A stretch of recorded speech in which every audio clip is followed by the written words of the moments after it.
in a moment where everyone speaks of peace, and the ones who do it, who are always claiming peace and human rights, are the ones who have the power to uphold these laws about human rights, about peace, the ones who have the power to do meaningful changes in this regard. And yet, what do we see? We see crocodile tears, hypocrisy, exactly the opposite. And yeah, let's welcome back, by the way, everyone.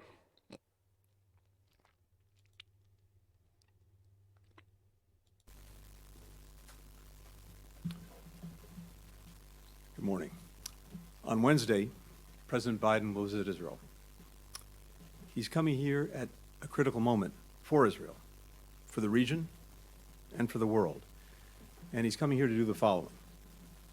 First, the President will reaffirm the United States' solidarity with Israel and our ironclad commitment to its security. President Biden will again make clear, as he's done unequivocally since Hamas's slaughter of more than 1,400 people, including at least 30 Americans, that Israel has the right and indeed the duty to defend its people from Hamas and other terrorists and to prevent future attacks. The President will hear from Israel what it needs to defend its people as we continue to work with Congress to meet those needs. So, you all heard the man.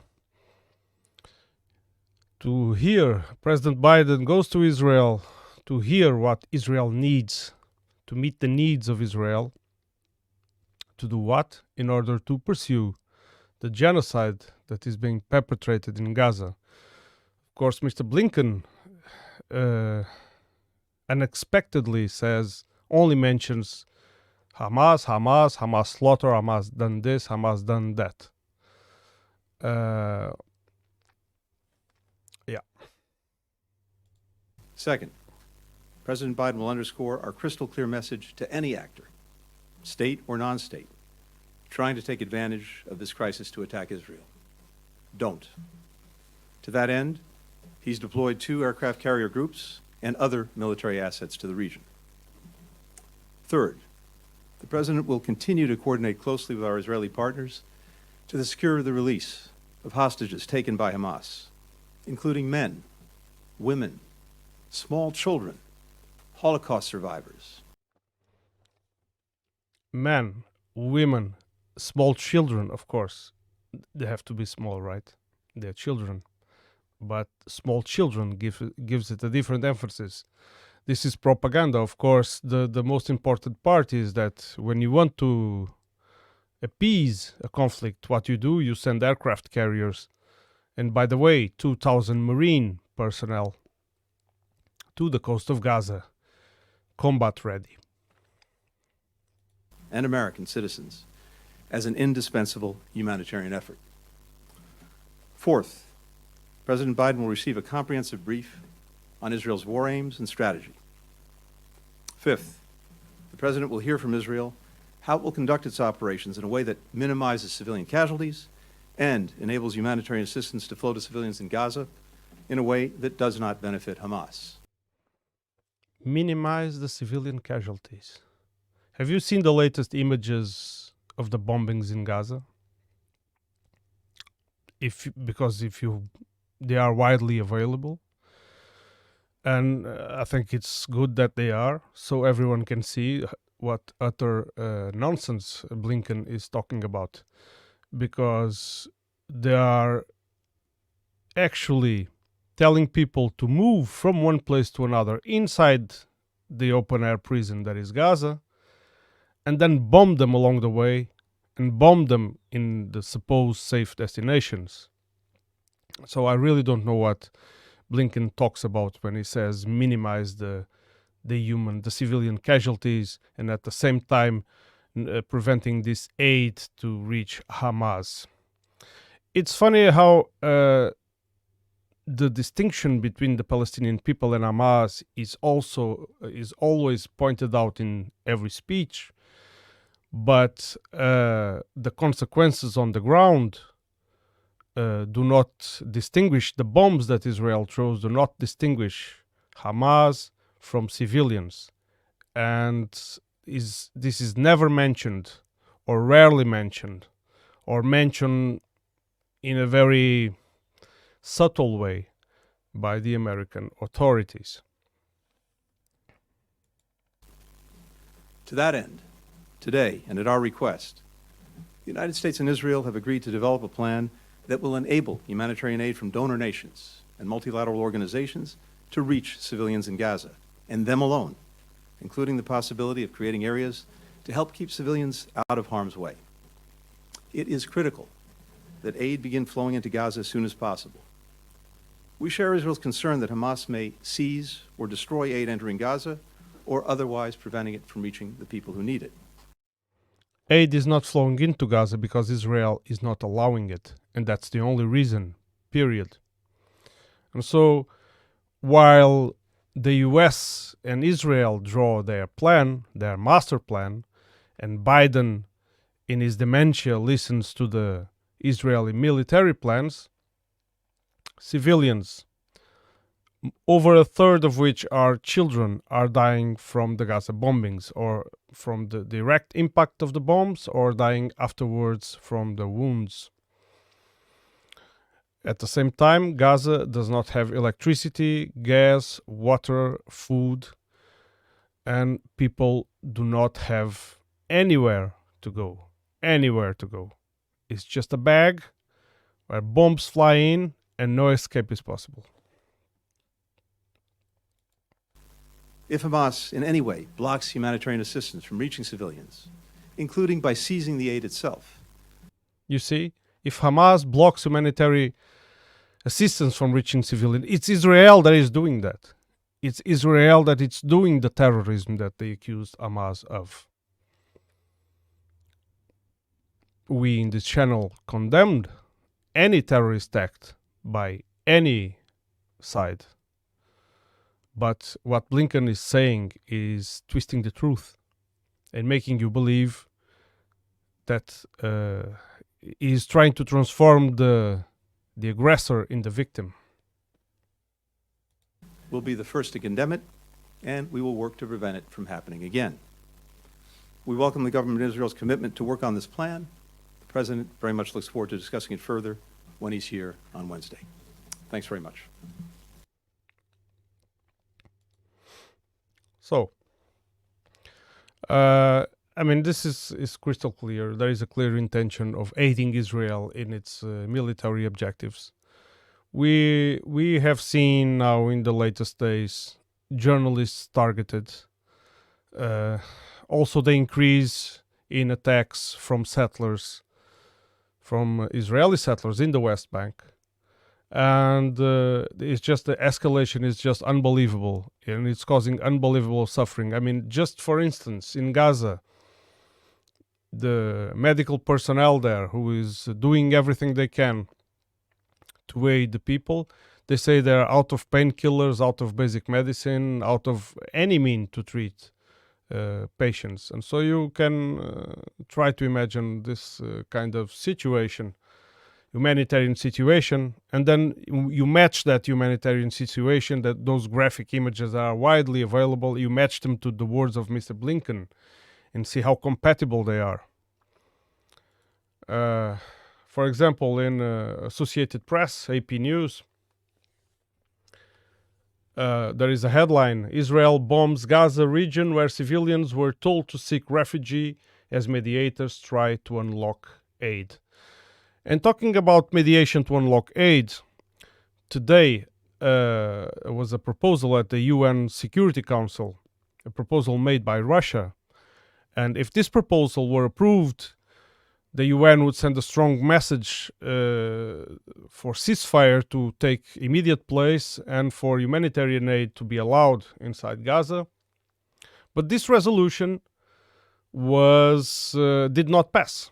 It had 5 votes in favor, 4 against, and 6 abstentions. If my memory doesn't fail me, these were the numbers. And one of the main reasons that this didn't pass, of course, one of the votes against was from the US. And one of the main reasons this didn't pass is that also some of the votes against were members with veto power in the Security Council. But because this was they claimed that Russia did not include the condemnation of Hamas in this resolution. And Russia, in response, says, Nebenzia says that they did not include condemnation of Hamas because that would take one side only of the story, and that is not correct to do in a resolution that is urgently needed to aid, to prevent and stop the humanitarian catastrophe taking place in Gaza. And I agree with this position. I mean, because we can accuse Hamas of bad deeds, but we know the context. Okay, we know why this violence is going on. We know the 75 years of Israeli occupation in these lands, the constant harassment, the killings, the people completely subjected to everything that has to do with Israeli authority, Israeli settlers, and for example, in Gaza, it's, as all you know, it's literally an open air prison. People have no rights there. Everything is controlled by Israel. And the thing is that not every Jew thinks this way. This is sometimes we must stop looking at this in this football match logic, which is my team against the other, because the Orthodox Jews, they say this is wrong doing by Israel, and I have a testimony right here, which I think is quite important. His testimony was given 10 hours ago to Al Jazeera. It's Rabbi Israel David Weiss, and let's listen to what he has to say. As we see this last Saturday, it was shocking to the world, but the world doesn't seem to take in regard the 75 years that every day almost you have Palestinian death and suffering. But we as Jews do take this into consideration.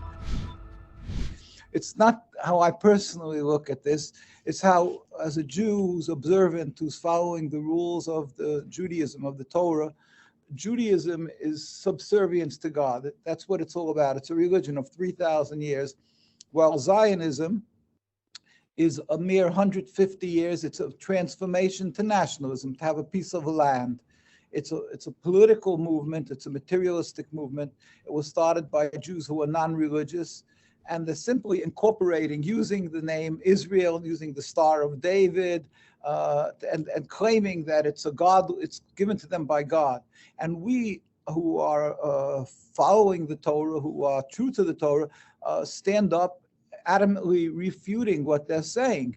The Torah clearly states that we shall not kill, we shall not steal, and the whole concept is strange, is totally antithetical to our teachings, contradictory. The Jewish community had been living together with the Muslim community and the Christian community, and since this movement started, and since they gained hold in the land and eventually got rule over the land, there's been endless bloodshed. There's hate that has grown thousandfold. It's a wedge driven between the Jews and the Muslims, and it's brought death and suffering to the Palestinian people in the majority, but to the Jewish populace also. As we see this last Saturday, it was shocking to the world, but the world doesn't seem to take in regard the 75 years that every day almost you have Palestinian death and suffering. But we as Jews do take this into consideration. We say this is clearly a rebellion against God, and it hurts us more than usual because it's being done in our name. And the rabbis you are seeing, the power bases that you are seeing in the settlements, that is fringe to the Jewish communities. Those are the ones who bought into this tale that it's God's wish. But the central part of Judaism, the very religious, in whatever country, maybe in Argentina, the very religious says, no, we're dead set against this. We cry with the Palestinians. And therefore, what's happening today in Gaza, that they're bombing them relentlessly, and they're pointing and they're accusing them of being animals. It's even hard to repeat, and whatever they say of them, of being terrorists, it's not. It's all to cover their totally illegitimate occupation. And to that, I'll bring a simple proof. We lived together, the Jewish community, for hundreds of years in Palestine, in Egypt, Morocco, Tunisia. And this is true. This is you can fact check it very easily. It was peaceful coexistence before the Zionists came in and took the power.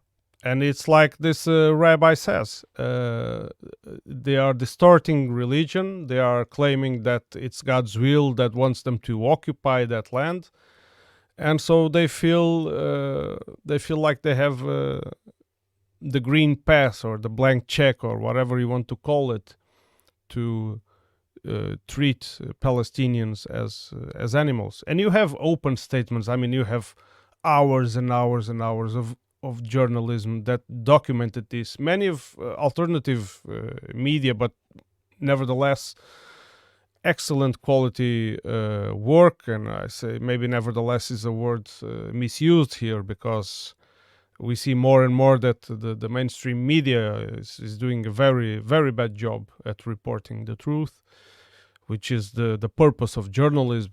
It's at its core value. And there are many hours of footage and interviews and proof of these abuses taking place. I mean, if you just awoke now, if you are just awakened just recently to this problem, and you start to research on YouTube or even on Google, you'll find many results from 1 year, 2 years, 5 years, 10 years, and more about these abuses. And when you look at this, some of them seem like they were done yesterday, because the reports tell exactly the same thing. Iran, in all the countries we lived and flourished as religious Jews amongst religious Muslims without any human rights groups to protect us. We always lived together. We babysat each other's children, even though we have a distinctly different religion. And it was never a cause of animosity. We babysat each other's children. This is actually a very good example, because this is the example that a community is together, no matter the differences or of creed, religion, or whatever. When you babysit each other's children, it means it's a united community, and violence didn't come from this. All that changed is the introduction of Zionism, the control of the land, and since that came, which is not 1948, it's in the 1890s or so, and they started coming in and taking over the lands. Since then, there's death and suffering, the Palestinians and of the Jews, because they are creating this fear, this hate, this estrangement.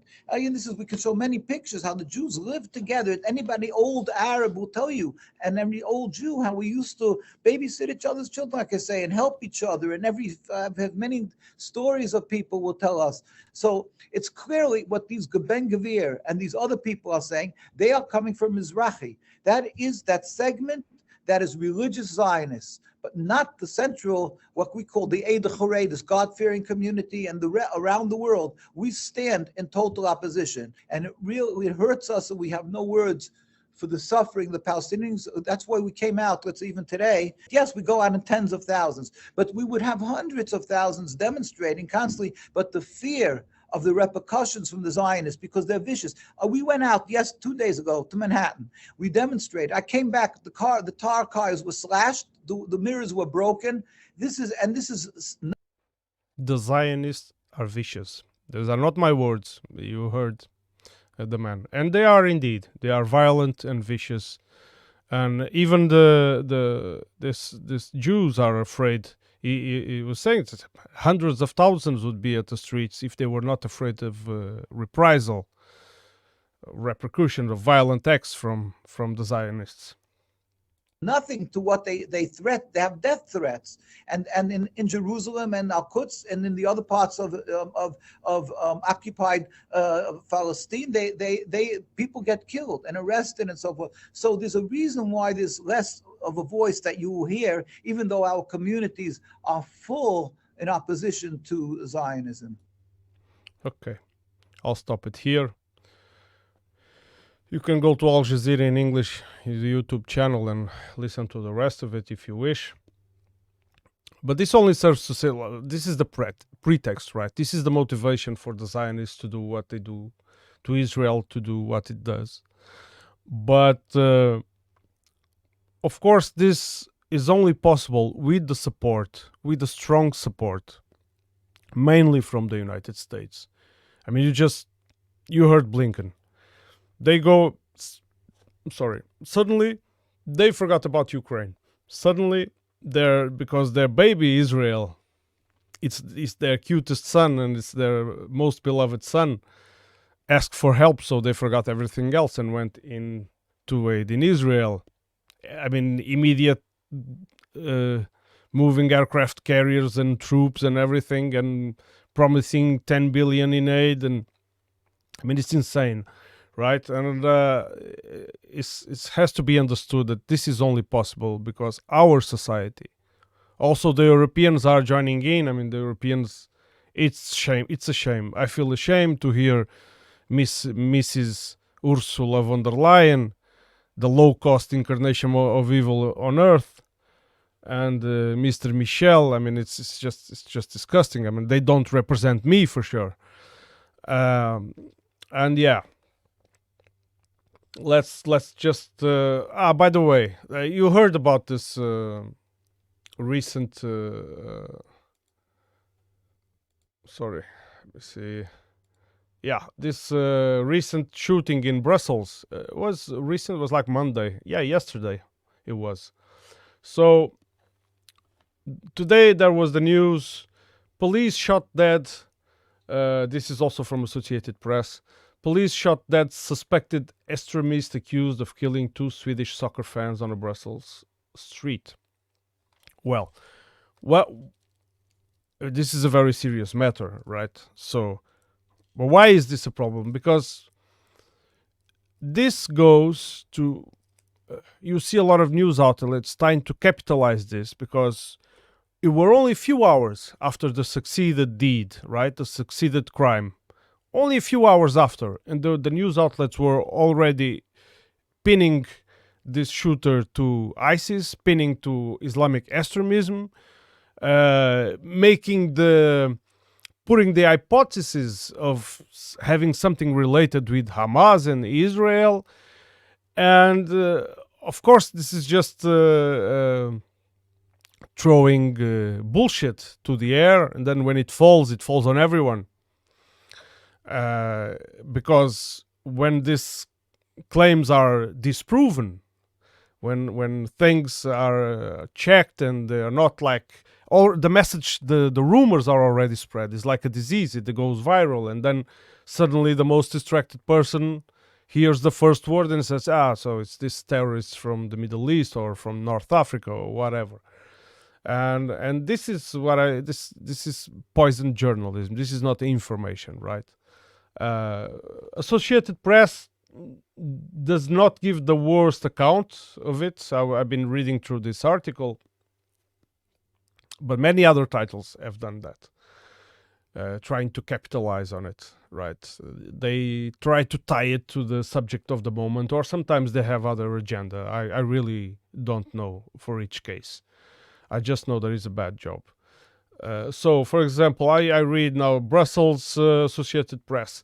Police on Tuesday shot dead a suspected Tunisian extremist accused of gunning down 2 Swedish soccer fans in a brazen assault on a Brussels street that sent shockwaves through Belgium and Sweden. Right. They shot him dead. Okay, he murdered 2 people. I think a third one was wounded and died afterwards.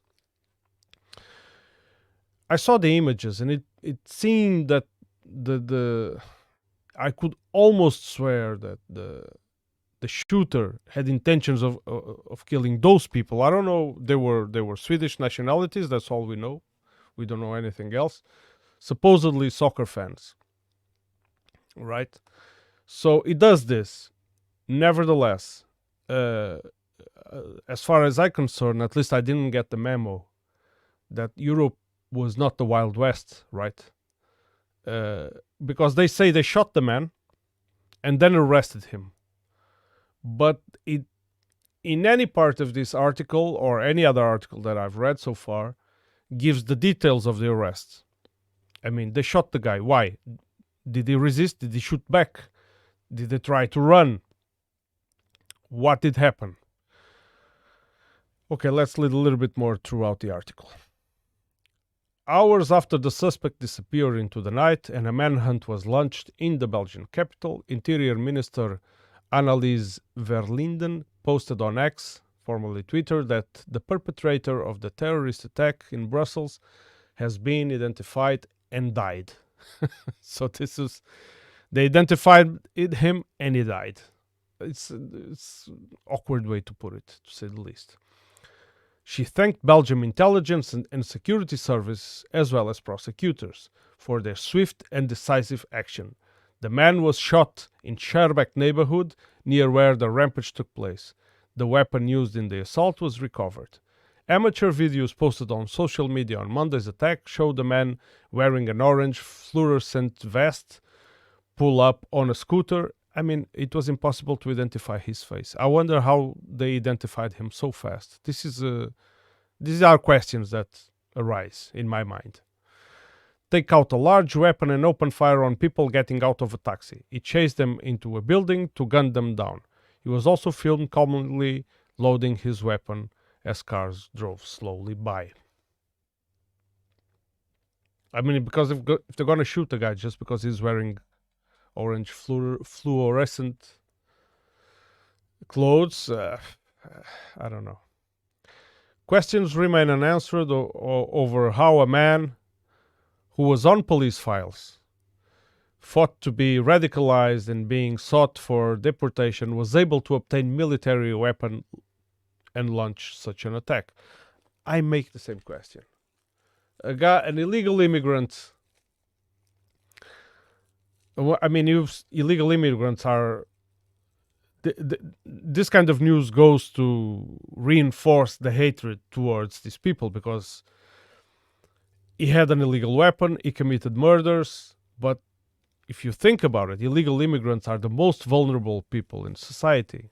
And it wouldn't be, I mean, it would be impossible for him to get hold of such a weapon. I mean, not even a pistol, let alone a war gun.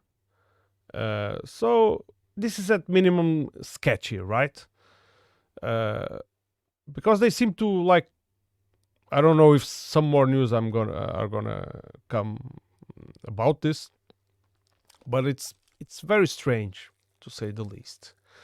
The attack was launched yesterday, was committed with total cowardice, he said. Security was beefed up in Brussels, tarala, tarala, tarala. Not far from the scene of shooting, Belgium-Sweden soccer match in the National Stadium was suspended at halftime. Over 35,000 fans were kept inside as precaution while the attacker was at large. Well, most of this, I try to look for relevant information, but it's not unusual. I mean, Christensen added. Let me see who Christensen is. It's Swedish Prime Minister Ulf Kristersson. Kristersson added, "We have an openness in Europe in which one of the important reasons why we need to keep an eye on the EU's external borders, because otherwise people can easily move between European countries." Yeah, I think we have a prelude here to something. We're on to something here, and I think this free Europe that we've seen in the past.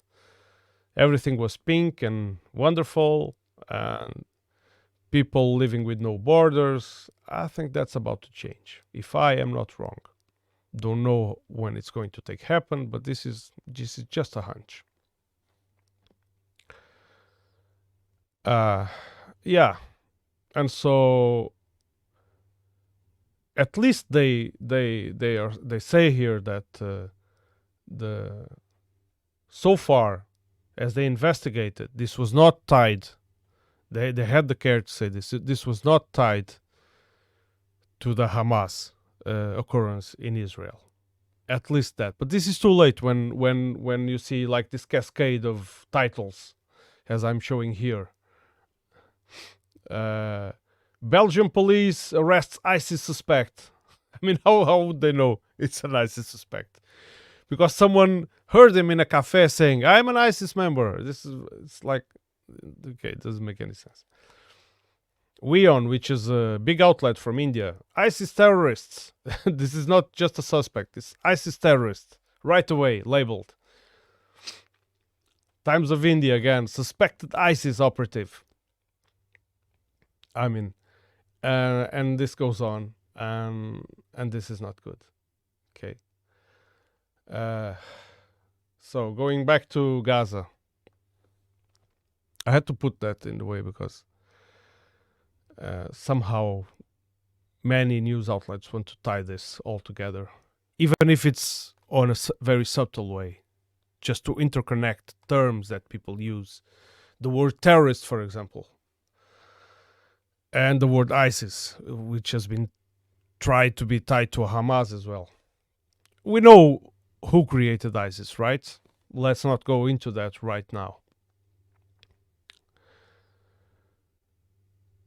Okay, so Reuters reports Gaza families ordered South return home, say nowhere is safe from Israeli bombs, right?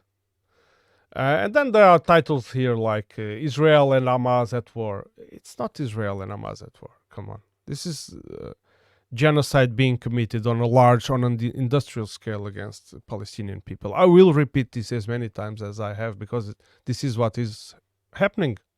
There is no other. There is not even a doubt about that. And there are plenty. We are overloaded with proof, not just from now, but also from decades.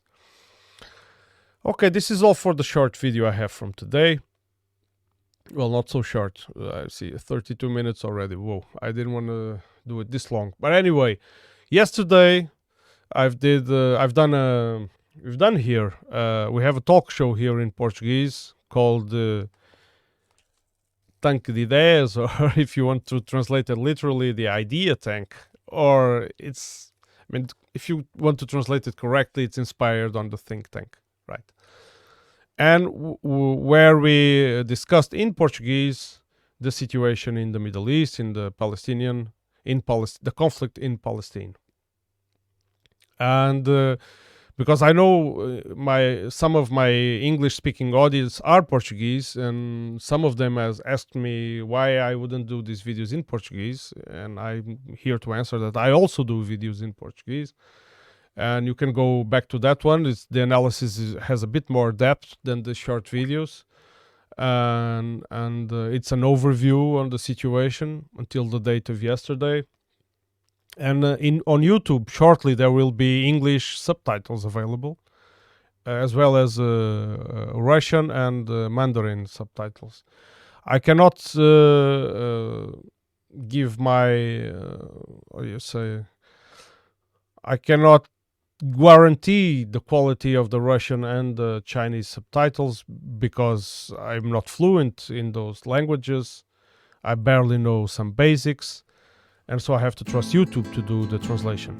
But from what I've seen on the English translations, they are actually quite good. They might have a mistake here and there, but they're actually not bad at all. YouTube is improving a lot on this regard. Okay, so until the next one, follow this channel, help it grow, help it to give its contribution to the information space. It's a completely independent channel.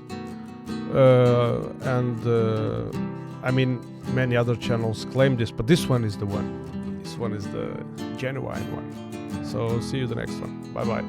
And of course, if you like this video, please subscribe, follow this channel, help it grow a little bit, help it enhance its contribution in the information space. Thank you very much. Tune in for the next one.